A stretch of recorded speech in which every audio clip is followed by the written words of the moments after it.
The B family is what we actually call them, the vitamin B family. Is actually a group of vitamins, right? We've got B1, like you mentioned, 2, 3, we have B6, we have B9, and we have B12. There's actually a group of 6 different types of B vitamins. We skip a couple of numbers. There's no such thing as B10, and there's no such thing as B7 or B8 either. Got you. Got you. All right. As a group or as a family of vitamins, which is an easy way of describing it, or collection, they play very, very key roles, number one, in immune system function, which is very important now, obviously, as we're going into the winter season, and people are more susceptible to flus, colds, coughs, respiratory illnesses as a whole. Also, what tends to happen is when people are deficient in one or more of these B vitamins, they often have issues with immune insufficiency or a weakened immune system. But outside of immune function as well, they play very important or key roles in energy and metabolism. So again, you may have heard of friends or families who said, I had to go for a vitamin B shot if my vitamin B levels were low, right? Inject you with that particular vitamin, and usually after a couple of days you start to feel a lot better, right? So that's usually when there's some sort of absorption issue taking place. Stomach acid is actually really important when it comes to absorbing some of these vitamins. So people who've got low stomach acid will be using antacids for very long time, so years and years and years of anti-acids, and end up having vitamin B deficiency. Not because you're not eating enough of these vitamin B-rich foods, which we'll talk about in a second, but because there's actual problems in absorption. Got you. It's Capital 100.4 FM, Harare is happy. So actually there are many Bs, and Chanel is just highlighting to us that when you're looking at vitamin Bs, the main thing is boosting your immunity, being able to ward off any kind of diseases that may come your way. So, Chanel, as you're going, what's the one thing you want to leave us as we're getting into B12? So what I would recommend is a lot of the B vitamins actually come from your seeds and nuts. So if someone is allergic to nuts, you can't take nuts in your diet, then have seeds, pumpkin seeds, sunflower seeds, etc. are good sources of your B vitamins. A lot of the animal-based products as well are good sources of B vitamins. So dairy products are a great source of your B vitamins, as are some types of meat, right? Beef is also a good source of your B vitamins. Avocados, another good source of B vitamins. So a lot of your fat-based plants, products, the nuts, seeds, and avocados, as well as some of your animal products as well. Having those in your diet as you go into this cold winter season is a good way of making sure that you're supporting your immune system without having to rely on taking in pills instead of eating the actual food. Got you. Chanel, we're going to have to let you go there. So essentially, it sounds like if we're not eating our nuts, if we're not getting enough protein, then we are going to have a deficiency in our vitamin B. Is that right? And surprisingly, you mentioning not eating enough protein, your antibodies, which are a very important part of your immune system, are protein-based molecules that your body naturally produces, right? So when you take antibiotics, those are almost like an artificial version of antibodies. So again, if you're not eating enough protein, the body can't make enough of those natural antibodies, and again, you'll end up, without even talking about the B vitamins, you'll also end up having issues with your immune. Last question before you go, Shana, and we're going to let you go. We also hear things like poor absorption, like if you have gastritis or ulcers, and even gut inflammation gets in the way, and you may then develop vitamin B12 deficiency. So I think I mentioned a little bit earlier how the stomach acid level. It's the absorption of one of the vitamin B's. I think it's 9, if I remember correctly. So you're eating the right amount of food, and your diet is varied, but because of these issues with actually absorbing the vitamins, then you end up still having a deficiency anyways, right? In which case the doctor might say, let's give you an injection, which is intravenous, so going directly into your blood, so kind of missing the digestive system while we try and get your gut health in order. Got you. potentially, whatever's the issue. Got you. Chanel, thank you so much. We appreciate you. We'll touch base with you again next week. It's our favorite nutritionist, Chanel Joan, giving us her insight. She comes from Creative Nutrition into the backbone of what lack of vitamin B12 looks like. You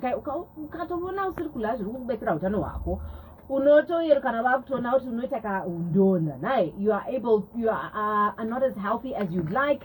And there are many other ways for you to tell if you're having issues with your thyroid. So with vitamin B12 deficiency. So fatigue.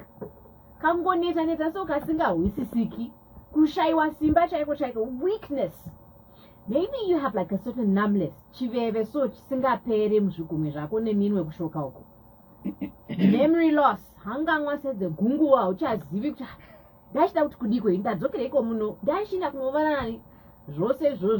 Those can be indicators that you are battling with the deficiency of vitamin B12.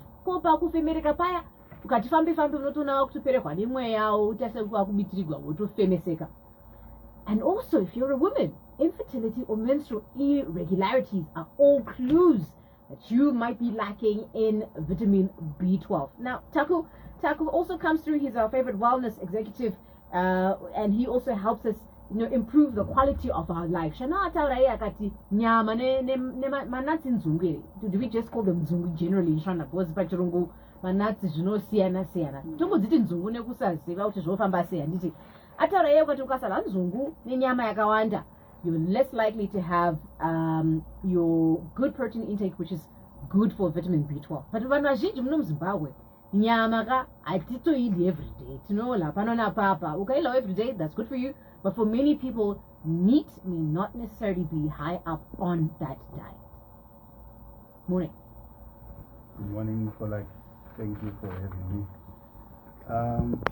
Yeah, that's a challenge for our nation, not just financially or from an economical point of view, but also from how we are taught in terms of designing a plate. When with most of our clients that we work with, when they think about nutrition, it's always starch. So possibly from our nutritional guideline as a nation, we may need even to go back and say, okay, what do we need to start with? Because our staple food in Zimbabwe is sadza, isn't it? And if we are to look what we get from sadza, possibly it's just energy. And these vitamins, minerals, and all these other things that we need, we don't find them. So it's not just a matter of affording, but also as a nation, in terms of our nutritional guidelines, in terms of promoting well-being for young people, for women, for our senior citizens, what should we prioritize? And possibly work on making sure that those that are essential for well-being are as well affordable. Yeah. Okay. Saka, Twitter say some people are actually vegetarians, right? They actually choose to say, my diet is a no-meat diet. That means this person, by just general deduction, is likely to suffer from vitamin B12 deficiency. Yes. Maybe the idea of supplementation comes in, like plant-based, like the ones I take, they are all plant-based supplements. And the one I take, it says about 24 vitamins, and I'm sure B12 is there. So I think it's then looking for options so that we are not experiencing these deficiencies. Yeah, Rumbi, what do you think? Well, absolutely, definitely. I was vegetarian at some point, and I did then start having some deficiencies in my diet. And then I had to start supplementing. That is exactly what you should be doing. But you know what, even if you are vegetarian or you are not able to eat meat as regularly as what is required, you can still play around with your diet and still be able to get what is actually sufficient for you. It's about understanding what needs to go onto your plate. Like what Taku is saying, that a lot of the times, especially here where we know our staple is sadza, and we usually have rino zimkondere sadza, right? And then we think that's what's actually going to fill us up. Instead, we should be looking at what other protein sources can you get, so that it's not a predominantly starch plate, but you've got a good, decent amount of your protein that comes from either it's plant-based or it is something that is meat-related. But say you can't find nyama every day, which is fine, it happens, right? You still should be able to come up with another thing, because beans are a good source of B12 as well. Every day. That's true. So netsa. That's very true. But this is again where you need to understand what foods contain what nutrients. Because I think one of the problems we have in dietary education is the lack of it. Right. Very few people really know what is in sadza. We all grew up on it, and we all just automatically think that it's healthy. It's not really that healthy. It's a good source of energy, but we overdo it because usually that is the only, I guess, fillable, and it's cheap. Exactly. So we end up overdoing that, and we neglect all the other things. So you said you were initially a vegetarian, right? And this is fascinating because we also hear in other circles people say, nyama yenyu, quite red meat especially, stay away from red meat. If there's one thing you want to do for yourself, do not eat meat. From your experiences, what's your take on that? And maybe that's why you were a vegetarian. Well, I was vegetarian for different reasons. Okay. I was trying to get on top of a chronic disease. It was very inflammatory, and that is where we then get that notion that, stay away from red meat, because it is quite inflammatory if you're consistently having it in your diet. So red meat, we're talking, I guess in Zim, predominantly your beef. Got you. Right. But you have other sources of meat. You've got your chickens or your poultry, which is white. You've got your porks. You've got your fish. So there are options out there. You just need to be able to play around with them, so that you're not eating your red meat from Monday to Sunday. Then that's not healthy. Got you. Right. So Chanel also spoke about how if you're lacking vitamin B in general, you have reduced immune function. Taku, when you talk about physical activity, how then does strengthening your muscles, for example, help you improve difficulties that you may have that may lead to vitamin B deficiency? Yeah, it's a tricky one, because we are saying vitamin B12, we get it from protein.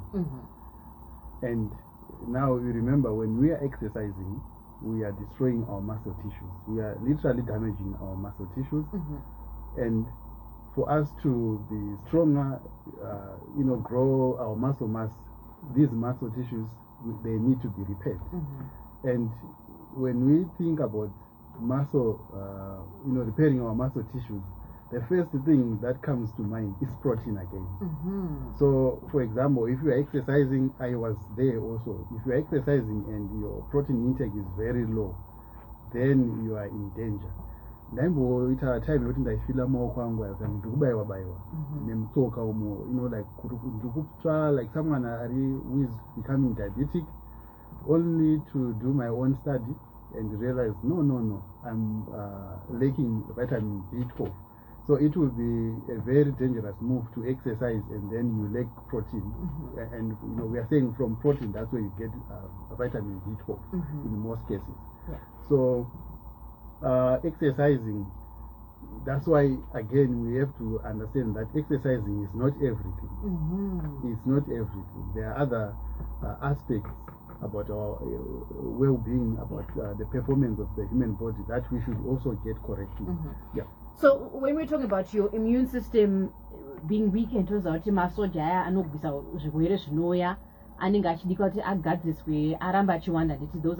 red and white blood cells, if I'm not mistaken. The red blood cells, I think, mainly.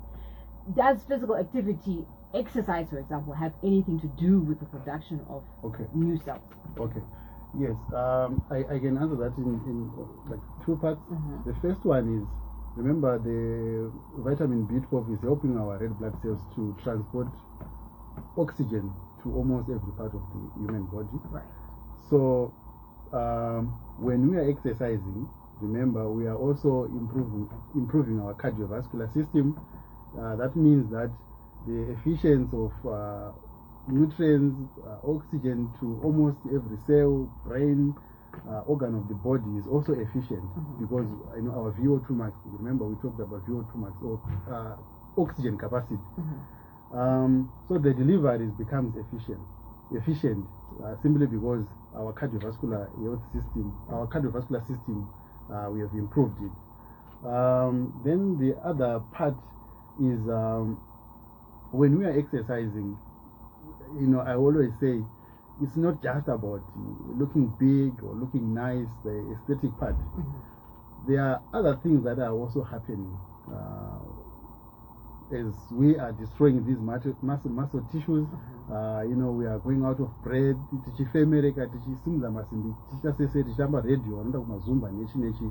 We are also increasing our red blood cells as we are doing that. Wow. So let's say muganda marathon, muganda Zumba. I love Zoro Zumba. Where you are enjoying and everything.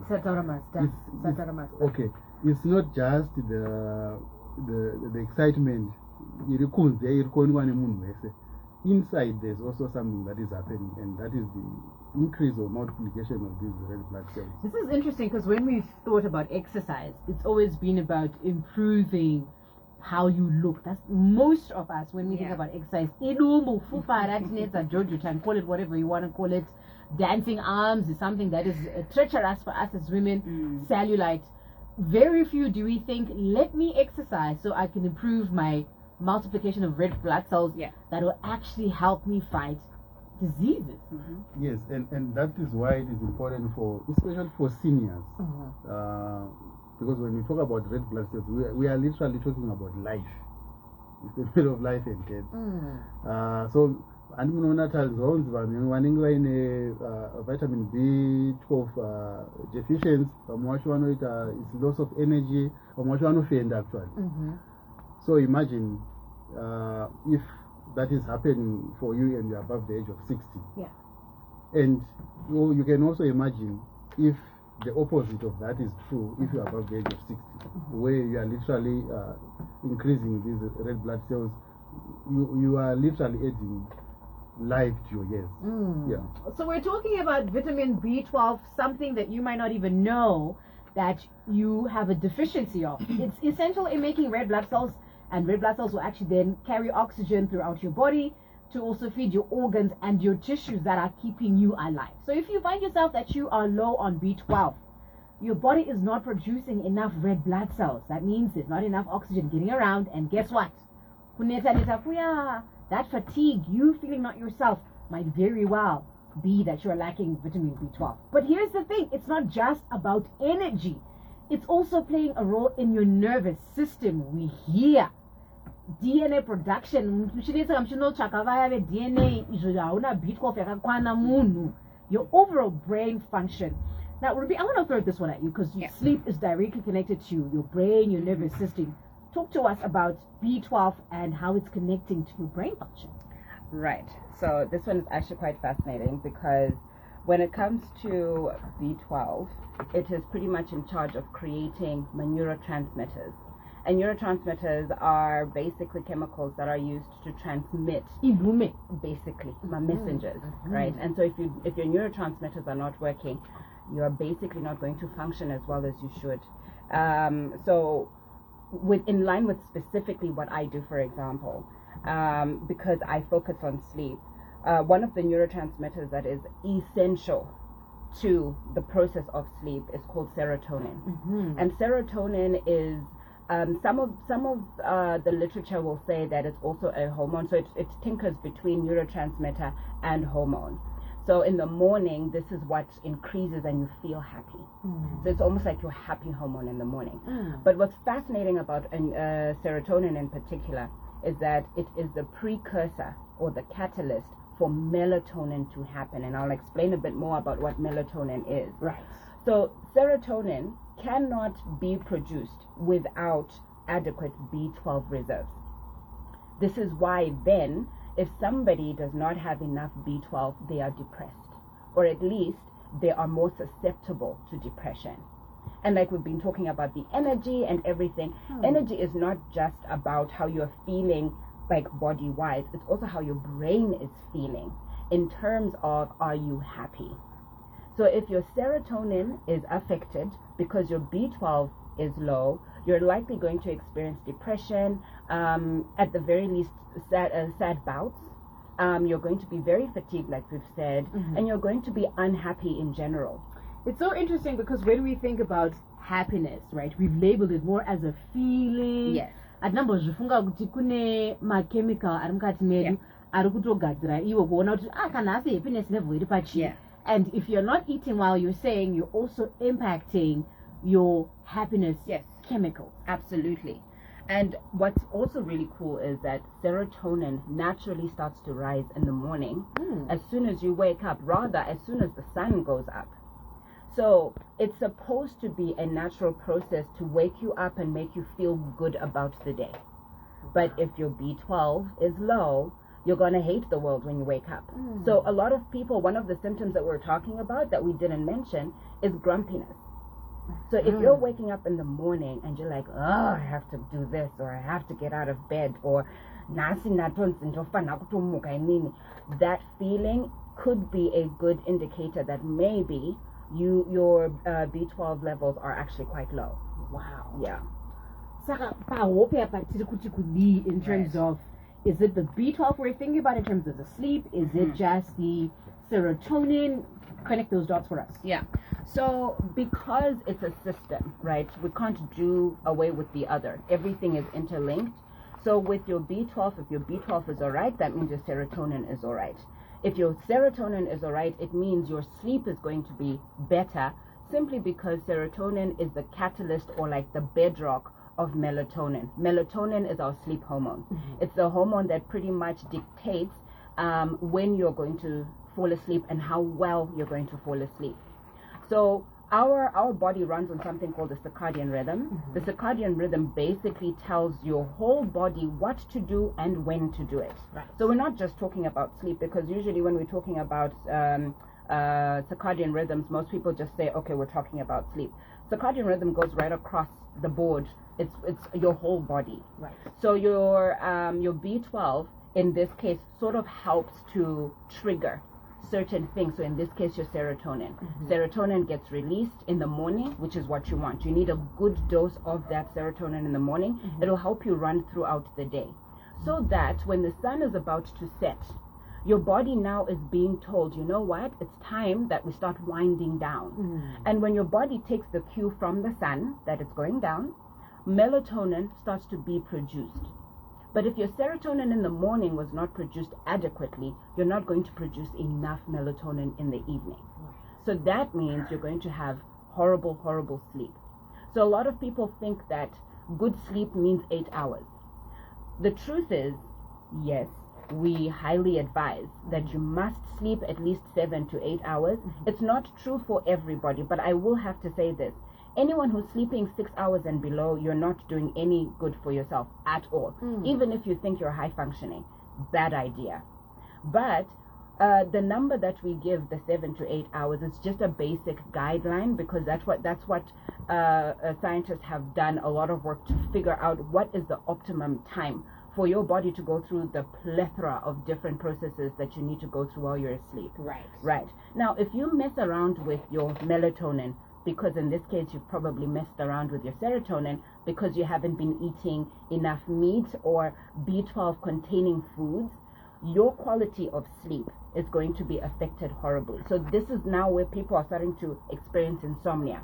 This is where people are experiencing restless leg syndrome. This is where people are experiencing heat waves, and they don't really know what exactly is causing that. You could go to bed at the right time, but you can't fall asleep, or you can fall asleep but you keep waking up during the evening, and it's frustrating. And by the time 6 o'clock, 7 o'clock a.m. comes around, you have bags under your eyes, you're upset, you're grumpy, you're all of that. And what you've done is, because it's a vicious cycle, because your melatonin was not correct for your night, it now feeds into how your morning is going to be. Now you've raised your cortisol. You've raised your testosterone higher than it should be. Your temperature is a lot higher. So what that means is you've started the morning off. Yeah. You've started the morning on high stress. So this is very interesting because imini ndo kana ndiseka huku kuti huku dzakapata dzoda kudzimigwa light kuti saramba dzichidya chikafu. Yes. But it's interesting that you were saying we too as human beings are actually wired to look at the quality of light to govern when your body needs to shut down. 100%. Wow. Absolutely. And it's one thing that is not often talked about. We are still cave people at our core. We are still governed by the sun. All of these beautiful lights that only came about maybe 100, 150 years ago, what it's just done is it's almost like up and ended our natural cycle. And not just sleep cycle, but actually living cycle. Because now we can burn the candle much further. Because we can go up to 1 a.m., 2 a.m. still in this fluorescent white light. Yes. Right? Now what this does is there's a lot of blue light in that. It keeps you awake. It really triggers your brain. It might not have a chemical specific trigger, but it does affect your brain waves to continue to tell you we're awake. Let's continue doing something. So we find that if we are not putting an effort in a proper night routine where we're saying the sun is going down, that means my body needs to start, relaxing into that and addressing our light systems, then we are constantly awake. Up until your bedtime, let's say you sleep at 10, but you're going to bed after looking at this bright light at 10. It's going to take your brain to shut down much faster. Now, a lot of people think that, oh, you know what, I can sleep in the light, I'll be fine. Me. Yeah. Right? And thing is, you can probably fall asleep because your body is exhausted. It will naturally want to shut down, but your brain is awake. Hey, yeah, this is very. And what about people who are struggling to sleep? They also then sound like they're definitely going to suffer from dysfunctionality that comes from lacking B12 because your brain is not resting, it's not recovering enough. But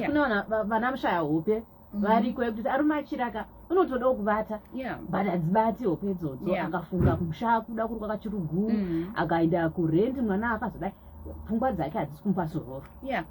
Absolutely. And that's the other thing that the lack of B12 does. It keeps your brain wired. So it's active.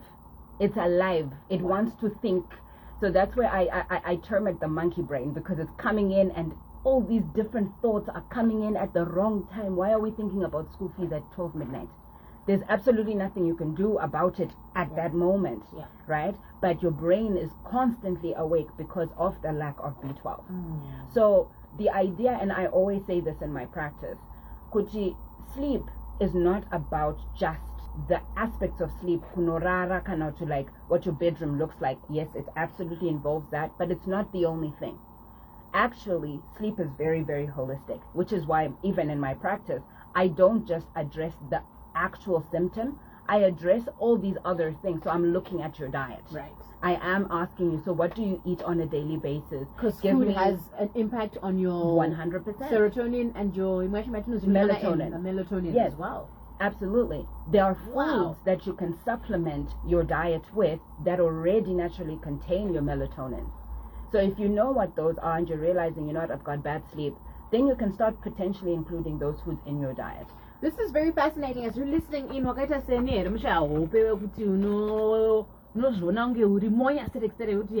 can function, and most of the times you do function, but you're not doing yourself a favor, and sooner or later it will catch up with you. It'll have an impact on how not only you're functioning but your brain functioning, and Taku, as you said, even how you age. The production of the cells, the soldiers we need to help us fight off any infection. In your old age, it becomes much harder, and that means wow, this is very eye-opening. So as we're going to news today, we're just taking notes around vitamin B12. From you, Rumbi, also give us how do we get a hold of you, but also what's our one takeaway that you want us to hold as far as sleep and B12 is concerned, or brain function is concerned? I think the first thing is understand what good sleep looks like for you. so that you can gauge if you are getting good enough sleep or not. Remember, it's not about the hours alone, it's the quality of the sleep. So how do you usually gauge that? When you wake up in the morning, how are you feeling? Do you have enough energy? Do you feel like I've got it? Today I'm feeling good. If not, then you probably are not getting quality of sleep. Yeah. Got you. Yeah. How do we get a hold of you, Rumbi? I am on all social media platforms. Look for Rumbi Muchenje Sleep Coach on Facebook and on Instagram as well. Yeah. Taku, your final words as we're shutting down our conversation in terms of the exercises or fitness regimen that you'd say you need to think about. One, to improve our oxygen, our blood levels, our muscle strength, and also brain function. I believe in prioritizing the basics, and here it's about finding something that can raise your heart rate, kungayo kumanya or brisk walking, or Zumba class, anything that can raise your heart rate to improve our cardiovascular health system, but also challenging the muscle so that we can regulate blood sugar in a better way. And muscle, we always say, is the organ of longevity. So I hope people can take that and build muscle, not just for the aesthetic part, but for health and metabolism. Yeah, I mean, that for me, that's my biggest takeaway.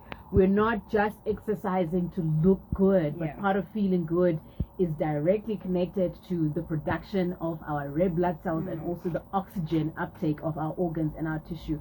Shikai, we need to be very serious about how we think about our sleep, paying attention to daylight and the lack thereof, because our body needs that for us to function. And when we don't do that, we're actually impacting literally the cycle that's necessary to your sleep, from your melatonin to your serotonin. And that's why you might be grumpy, gray, sad, bitter, whatever you want to call it.